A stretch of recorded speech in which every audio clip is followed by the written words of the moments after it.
I'm leaving you and taking all the money. Don't bother calling. That's the text Hank Lawson read at 3:00 a.m., moments after finishing a grueling 14-hour shift on an oil rig in the Persian Gulf. At 52, Hank had spent over 2 decades working tough jobs overseas to provide a solid life for his wife, Denise. They had been married for 18 years. He thought he knew her. He didn't. The message wasn't just a breakup. It came with a screenshot of their joint bank account, drained down to zero. A heart emoji was thrown in like it was some kind of joke. Hank didn't explode. No shouting, no phone smashing. He simply responded, "Good luck," then walked to the showers, the weight of betrayal settling in his chest like concrete. But what Denise didn't know was this: Hank had seen it coming. Quietly, carefully, he'd spent years funneling most of his income into a separate holding account. A move inspired by watching a buddy lose everything in a divorce. She thought she'd taken him by surprise. But Hank had a plan, one she'd never see coming. Hank Lawson stood on the oil rig deck, staring out at the endless stretch of water beneath the orange Persian Gulf sunrise. Just a few days earlier, his world had imploded with one text message from his wife, Denise. "I'm leaving you. I'm taking the money.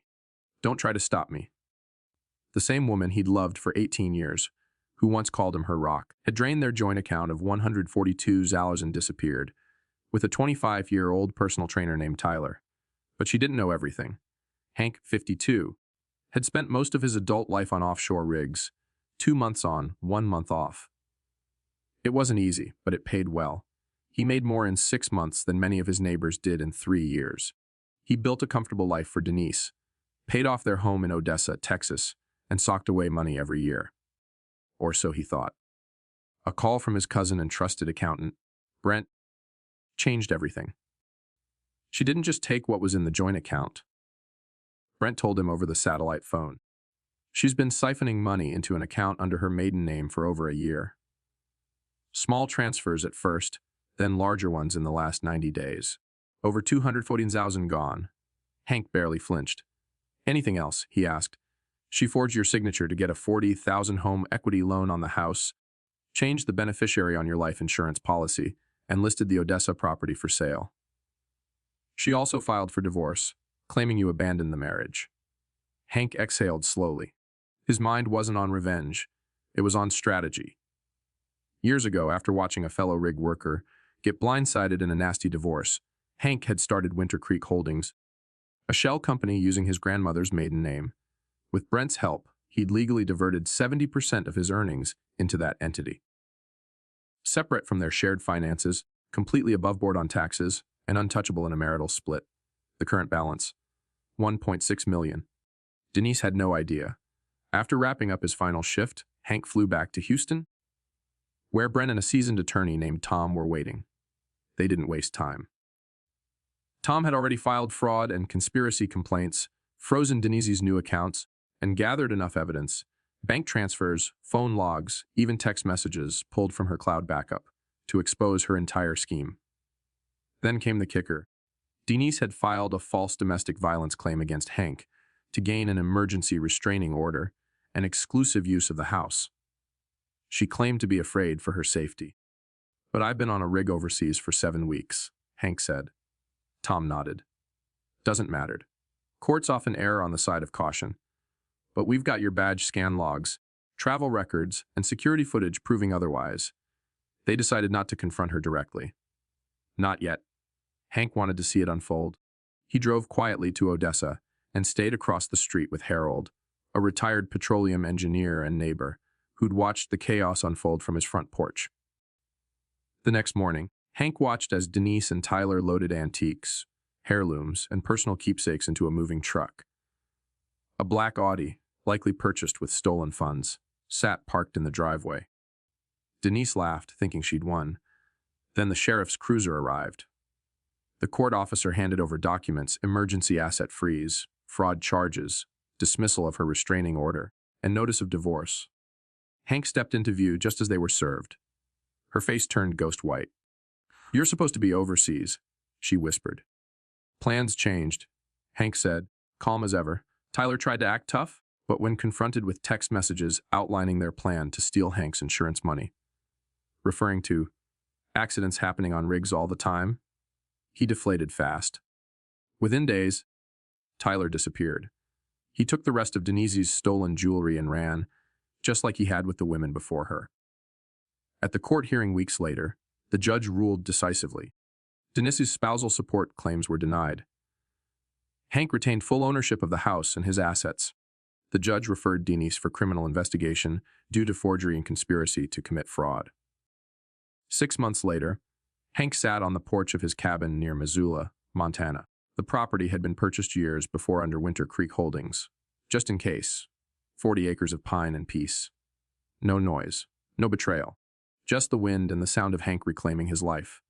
Hank Lawson had always believed in hard work and quiet loyalty. For 27 years, he gave his life to oil rigs, off the Gulf Coast, Saudi Arabia, the North Sea. His job was grueling, the hours brutal, but the pay was worth it. It meant security, a paid-off house, a future for his wife, Denise. Or so he thought. The first signs of trouble didn't come as shouting matches or slammed doors. They came in quiet shifts.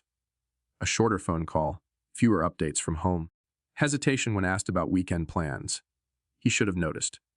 But he didn't. Not really. Then came the morning everything cracked open. He was half asleep in his rig bunk, still smelling of grease and sweat after a 14-hour shift in the sweltering Persian Gulf. His phone buzzed at 3 a.m. A message from Denise lit up the screen. "I'm leaving you, Hank. Moving to Palm Springs with Tyler. I took all the money. Good luck out there, Ullman." No anger. No explanation. Just a cold emoji and a screen capture showing their joint bank account drained to zero. A neat little Azu 2, where 142,000 had been the day before. Hank didn't scream. He didn't throw his phone. He just sat there, staring at the screen, heart pounding like a failing pump engine. Then he typed a short reply. "Sure. Good luck." He turned off his phone and hit the showers like it was any other day. Only it wasn't. Back on the rig, he kept quiet. The crew had a job to do, and the safety of 16 men depended on their focus. But when he checked his email on break, the betrayal deepened. Denise had already filed for divorce. Her claim, that he'd abandoned her by working too much. She'd hired a divorce lawyer known for chasing big settlements. She wanted spousal support, half of everything, and full control of their home in Odessa, Texas. She even had the nerve to mention her emotional support partner, 25-year-old Tyler, was now living in Hank's house. That night, Hank sent one email. Not to Denise, but to his cousin Brent, a CPA in Houston. The subject line, "Activate Winter." No further explanation needed. 8 years earlier, Hank and Brent had created Winter Creek Holdings, a legal shell company that quietly funneled 70% of Hank's income into a separate account. It was smart money planning, born from watching other oil workers lose everything in messy divorces. Everything was above board, filed on taxes, but kept distinct from marital assets. At the time, Hank wasn't hiding anything. He was just being careful. Now that caution was saving his future. Brent's reply came within minutes. "Already on it. Do not respond to anything. We'll handle this when you're back on U.S. soil." Hank had 2 weeks left on rotation. 2 more weeks pretending everything was normal while his wife dismantled his life. Or thought she was. Back home, Denise was busy. She'd forged Hank's signature to pull a $40,000 home equity loan. She'd transferred over $242,000 to an account in her maiden name. She'd even changed the beneficiary on Hank's life insurance to herself. All of it tracked and documented by Brent. The kicker. She and Tyler were trying to buy a house in Palm Springs with Hank's money. But it didn't stop there. When Hank landed in Houston, Brent handed him a burner phone and a manila folder thick with evidence. There were messages between Denise and Tyler, jokes about Hank working himself to death while they drank his bourbon poolside. One message chilled him to the bone. "Bank froze the money. We need Hank to verify in person, or we won't close on the house. If he doesn't respond, we move to Plan B."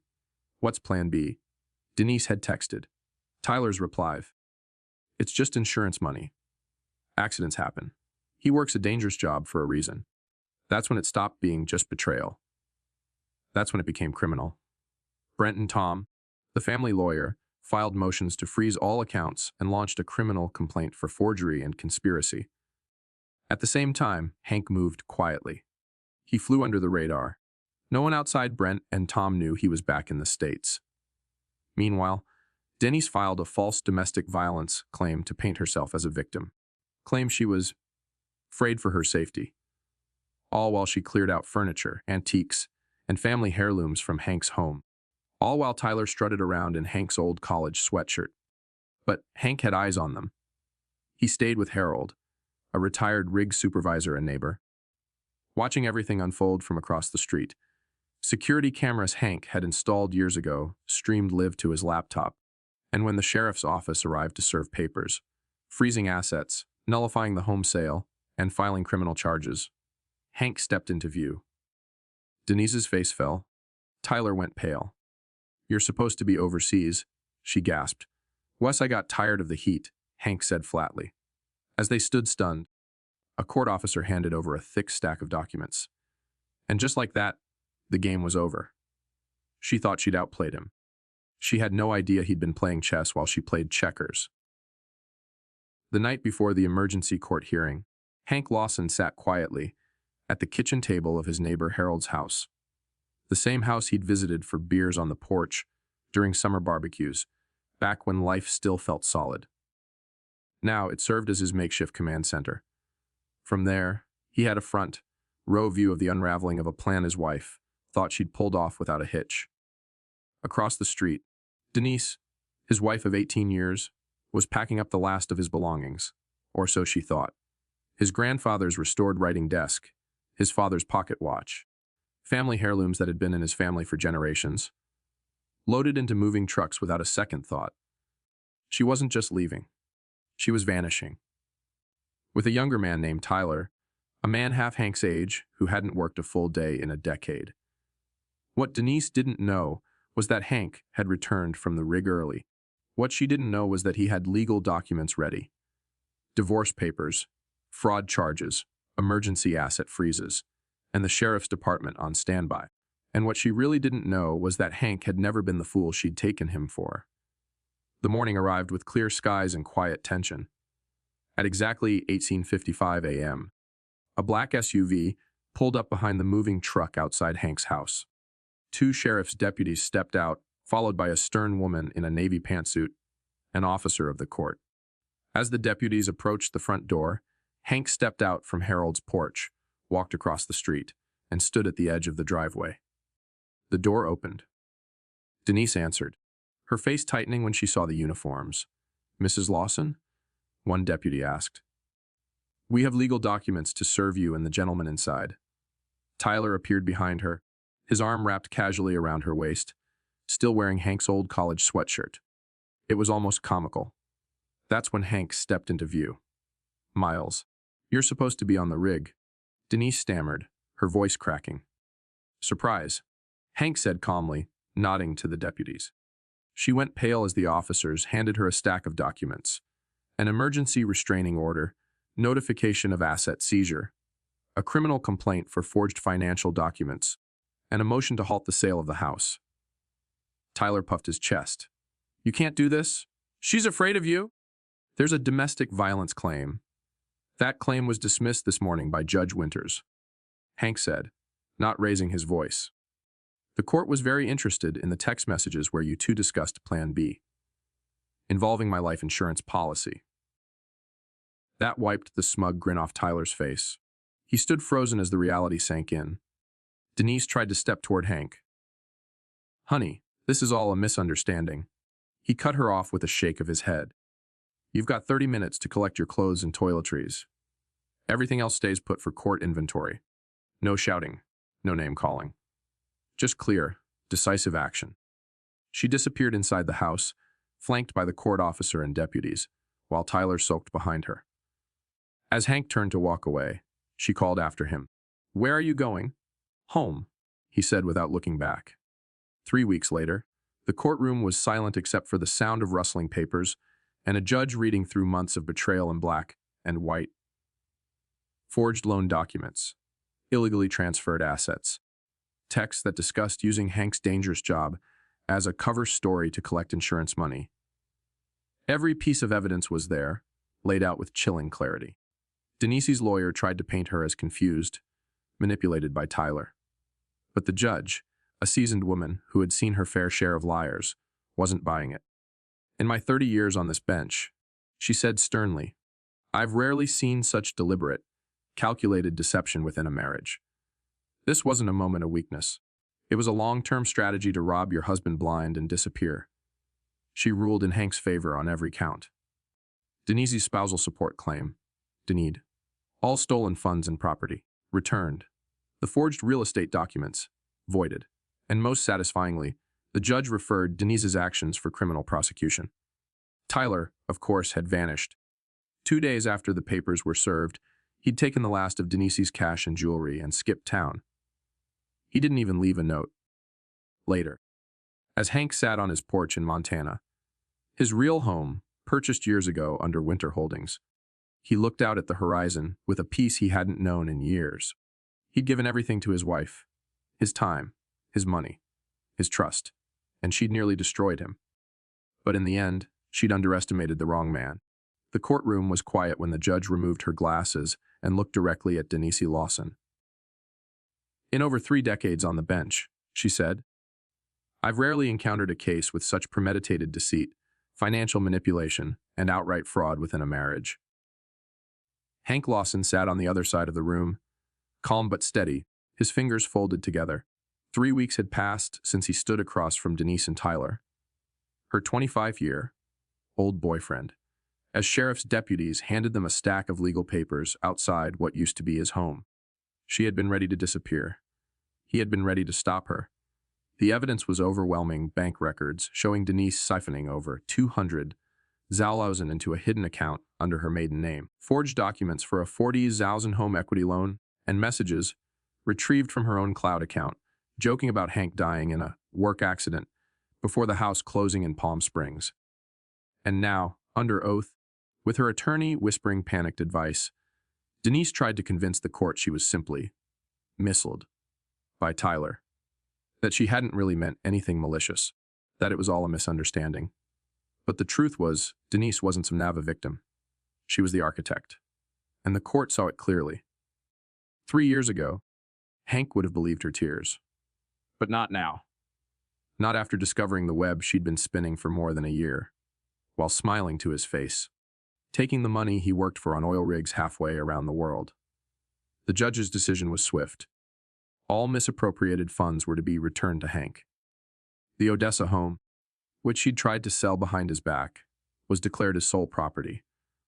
Her request for spousal support was denied, and most importantly, the judge referred the matter to the district attorney's office for potential criminal prosecution for forgery, perjury, and conspiracy to commit insurance fraud.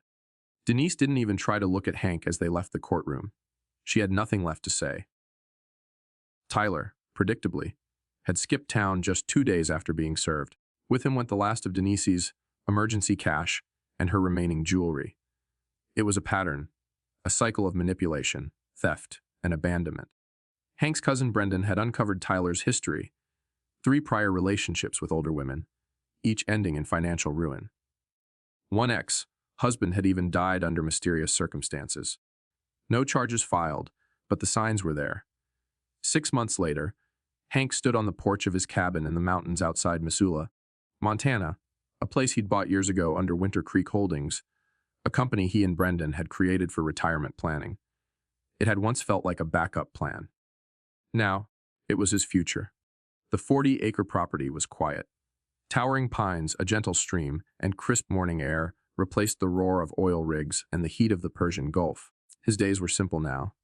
He'd taken early retirement, living off investments in small natural gas royalties from an Arkansas well. No alarms, no deadlines, just peace. He'd sold the Odessa house. Harold, his neighbor and a fellow oil veteran, had helped box up the last of Hank's belongings and shipped the family heirlooms to Montana. The rest was donated. Denise had touched too many things in that house. It wasn't home anymore. One day, while sipping coffee on the porch, he received a plain manila envelope from Brendan. Final paperwork confirming the dissolution of Winter Creek Holdings. The holding company had served its purpose. The money was safe. The taxes were paid. A chapter closed. Later that afternoon, Hank got a call. A project manager from a Canadian oil firm wanted to offer him a consulting role, minimal travel, flexible hours, excellent pay. The kind of job built for someone who had put in their time. "I'll think about it," Hank said, and he meant it. But not today. Today was for sitting on the porch swing he'd built with his own hands. Today was for listening to the wind through the trees, not voices filled with betrayal. Today was his, Denise. She was living with her sister in Tulsa, working retail. The court gave her 5 years probation, along with a restitution plan she'd never finish paying off. Last Hank heard, Tyler had moved on to a new target, a recently divorced dentist in Scottsdale. But Hank, he was done with looking back. He wasn't angry anymore. He wasn't even bitter. He was free. At 3:00 a.m., I sat quietly at Harold's kitchen table, a cup of black coffee in hand and a storm of thoughts in my head. Just across the street was the house I'd worked 27 years to pay off, the home I'd once built with dreams of retiring alongside my wife, Denise. And now, with her lover Tyler in tow, she was preparing to erase me from that life, packing up everything I owned and vanishing. They had no idea I was back in the States. No idea I'd seen the text between them. Messages where Denise joked about needing Plan B if I didn't cooperate with their financial schemes. No clue that I'd spent the night in the house of our neighbor Harold, a retired oil man like me, who'd once said, "You can tell a person's heart by what they do when they think you're not looking." Well, I was looking now. By sunrise, confirmation came from my attorney, Thomas. Denise had listed the house for sale with a forged signature on the paperwork. Mine. She priced it 30% below market value for a quick sale, as if I was some obstacle to sweep aside. I watched her and Tyler load the last of my personal belongings into his black Audi. My father's watch, my grandmother's picture frames, things that meant nothing to them but everything to me. At precisely 8:05 a.m., an unmarked car pulled up behind the moving truck. 2 sheriff's deputies and a court officer stepped out. Thomas had arranged the timing perfectly. Denise answered the door in leggings and a sweatshirt, looking annoyed, until she realized what was happening. Then, she looked terrified. "Messes. Lawson?" One deputy said. "We have legal papers for you and the man residing here." Tyler came to the doorway, trying to look confident, but it didn't last. As soon as I stepped into view from the driveway, his face dropped. Denise's expression moved from shock to panic. "Ron," she gasped. "You're supposed to be on the rig." I said nothing at first. Just nodded for the officers to proceed. They handed her a thick stack of documents, emergency restraining orders, a criminal complaint for forgery, a motion nullifying the house listing, and divorce proceedings citing fraud and conspiracy. "You can't do this," Tyler barked. "She's afraid of you." I finally spoke. Hard to intimidate someone from 6,000 miles away, especially while working 14-hour shifts in the Gulf. He didn't have a response to that. Denise tried tears next. "Ron, I was just trying to protect our assets. By emptying the house," I said, gesturing to the truck. "By selling our home behind my back. By changing life insurance policies and forging documents." She had nothing to say. "You have 30 minutes. The court officer interrupted. "Personal items only. Clothing and toiletries. Everything else remains for court inventory." As they packed under supervision, I turned and walked back toward Harold's house. "Where are you going?" Denise called out. "Home," I said. "The real one."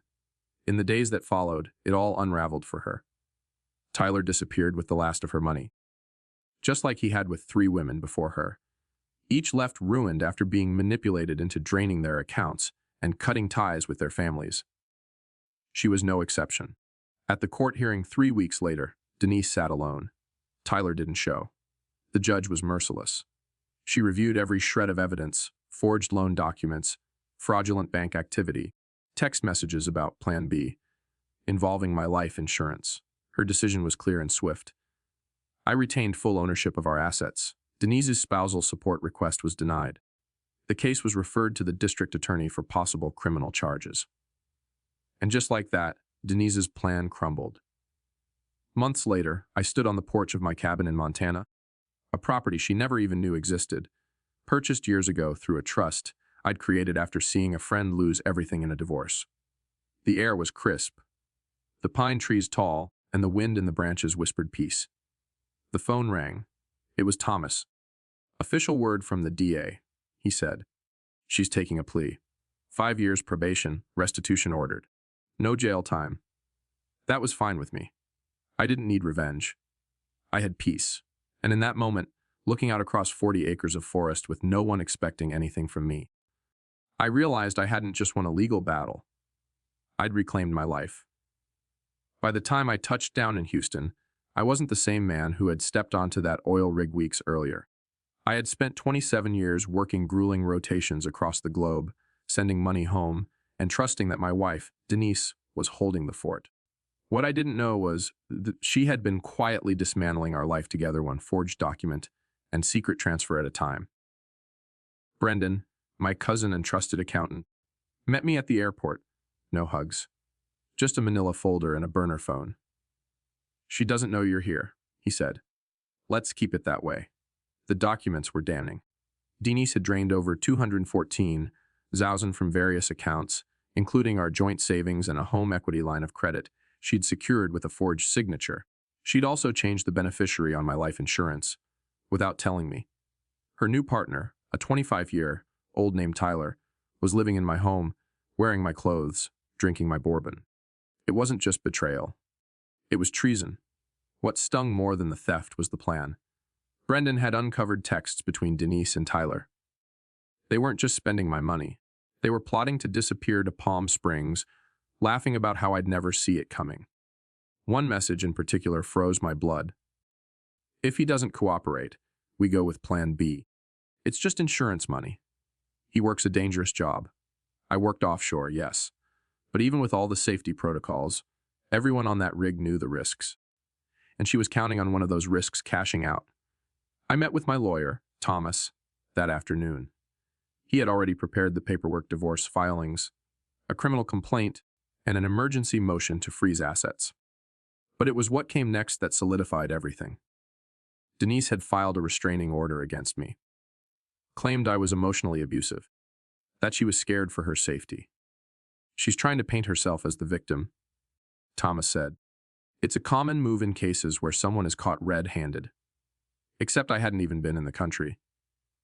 My location data, passport stamps, security badge logs, every single shred of evidence showed I had been 6,000 miles away, working 14-hour days in a 1 in 10-degree heat, while she was draining our accounts and redecorating my home.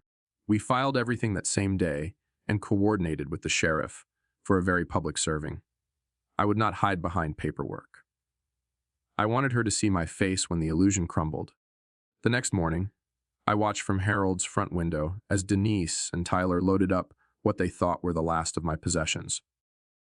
My late father's watch, my grandmother's silver frame. They packed it all into a black Audi like they were headed off to paradise. At exactly 8:55 a.m., a plain car pulled up behind the moving truck. 2 sheriff's deputies and a court officer stepped out. I walked across the street as they knocked. Denise answered, Tyler not far behind. She looked annoyed until she saw me standing at the curb. Her face went pale. "Ron," she whispered. "You're supposed to be on the rig." I didn't say much, just nodded toward the officers. "Proceed." They served them both. Restraining orders, asset freezes, and court summonses for divorce and conspiracy. Tyler puffed his chest and tried to protest. Claimed Denise was afraid of me. I let him finish, then simply said, "Tough to intimidate someone from the Persian Gulf. I've been there for 7 straight weeks." Denise tried to play the emotional card. Tears. Confusion. Claims of protecting our assets. I let her talk until she ran out of steam. Then I told her she had 30 minutes to grab personal items. Clothing, toiletries, nothing more. Everything else would be cataloged for court proceedings. I walked away, her voice behind me. "Ron, wait, we can fix this." But there was nothing to fix. 3 weeks later, we were in court. Tyler was gone. Vanished like smoke. Just as Brendan predicted. Denise tried to spin a sob story, but the judge wasn't buying it. Not with the mountain of evidence we had. Every dollar traced. Every forgery detailed. Every plan exposed. Her claims of abuse, dismissed. Her request for spousal support, denied. Her defense that she, didn't understand what she was doing, laughed out of the room. The judge referred the case to the district attorney. Forgery, fraud, and attempted insurance deception were now criminal matters. The house was returned to me, the stolen funds frozen, and her Palm Springs fantasy became just that, a fantasy. Back at my cabin in Montana, I watched the sun drop behind the trees with a glass of bourbon in hand. The peace wasn't just in the silence. It was in knowing I'd rebuilt something no one could steal. Not this time. And the next time someone thinks I'm too far away to see what they're doing, they'll think again. At 8:55 a.m., as the moving truck pulled up in front of my home, I stood quietly across the street, hidden from view. My wife Denise and her young lover Tyler were packing up the final pieces of the life I'd spent 27 years building. Antiques, family heirlooms, even my father's watch. They thought I was still on the oil rig overseas, unaware that I'd returned early, and was watching it all unfold from my neighbor's kitchen. Moments later, 2 sheriff's deputies and a court officer approached the front door. Denise answered, confident and casual, until she saw the badges. The color drained from her face. Tyler appeared behind her, arrogant until I stepped into view. "Ron," she stammered. "You're supposed to be?" "Surprise?" I said calmly. They were handed court papers, emergency restraining orders, asset freezes, and a formal divorce filing citing fraud and conspiracy. There were no dramatic speeches. Just justice, delivered at the exact moment they thought they'd gotten away with everything. Sometimes the greatest power is in staying quiet, gathering your truth, and letting actions speak louder than revenge. Trust is sacred, and when someone breaks it with calculation, the most dignified thing you can do is rebuild better, wiser, and on your own terms. Have you ever experienced betrayal from someone close? How did you find peace again? Share your story in the comments. We're here to listen. And if stories of quiet strength and powerful comebacks speak to your heart, don't forget to subscribe and hit that notification bell. More stories like this are coming, and you won't want to miss them.